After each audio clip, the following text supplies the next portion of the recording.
P K ശ്യാമളയുടെ സ്ഥാനാർത്ഥിത്വത്തിനെതിരെ CPM മണ്ഡലം കമ്മിറ്റിയിലും വിമർശനം. ശ്യാമളയ്ക്ക് communist ശൈലി ഇല്ലെന്നാണ് അംഗങ്ങളുടെ ആക്ഷേപം. മണ്ഡലത്തിലെ തെരഞ്ഞെടുപ്പ് കമ്മിറ്റിയുടെ ചുമതല P ജയരാജനെ ഏൽപ്പിച്ചു. പാർട്ടി സംസ്ഥാന സെക്രട്ടറിയുടെ പിൻഗാമിയായി ഭാര്യയെ തളിപ്പറമ്പിൽ മത്സരിപ്പിക്കുന്നതിൽ അണികൾക്കിടയിൽ വലിയ അമർഷം നിലനിൽക്കുന്നതിനിടെയാണ് മണ്ഡലം കമ്മിറ്റിയിലും വിമർശനമുയർന്നത്. അണികളുടെയും അനുഭാവികളുടെയും പിന്തുണയില്ലെന്ന കാര്യമാണ് യോഗത്തിൽ പങ്കെടുത്തവർ ഉന്നയിച്ചത്.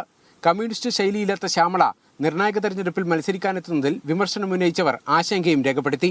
പ്രധാനമായും മയ്യിൽ ഏരിയ കമ്മിറ്റിക്ക് കീഴിൽ നിന്നുള്ളവരാണ് വിമർശനമുന്നയിച്ചത്. നേരത്തെ ജില്ലാ സെക്രട്ടേറിയറ്റ് ശ്യാമളയുടെ പേര് അംഗീകരിച്ച ഘട്ടത്തിൽ മയ്യിൽ മേഖലയിൽ നിന്നുള്ള അണികളടക്കമുള്ളവർ സോഷ്യൽ മീഡിയയിൽ പരസ്യ പ്രതിഷേധവുമായി രംഗത്തെത്തിയിരുന്നു.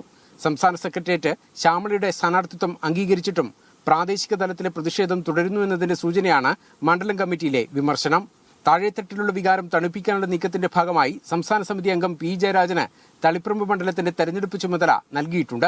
പ്രതിഷേധം നിലനിൽക്കുന്നതിനിടയിൽ അനൌദ്യോഗിക പ്രചരണം ഉടൻ തുടങ്ങാനാണ് നേതൃത്വത്തിന്റെ തീരുമാനം. മീഡിയ 1 കണ്ണൂർ.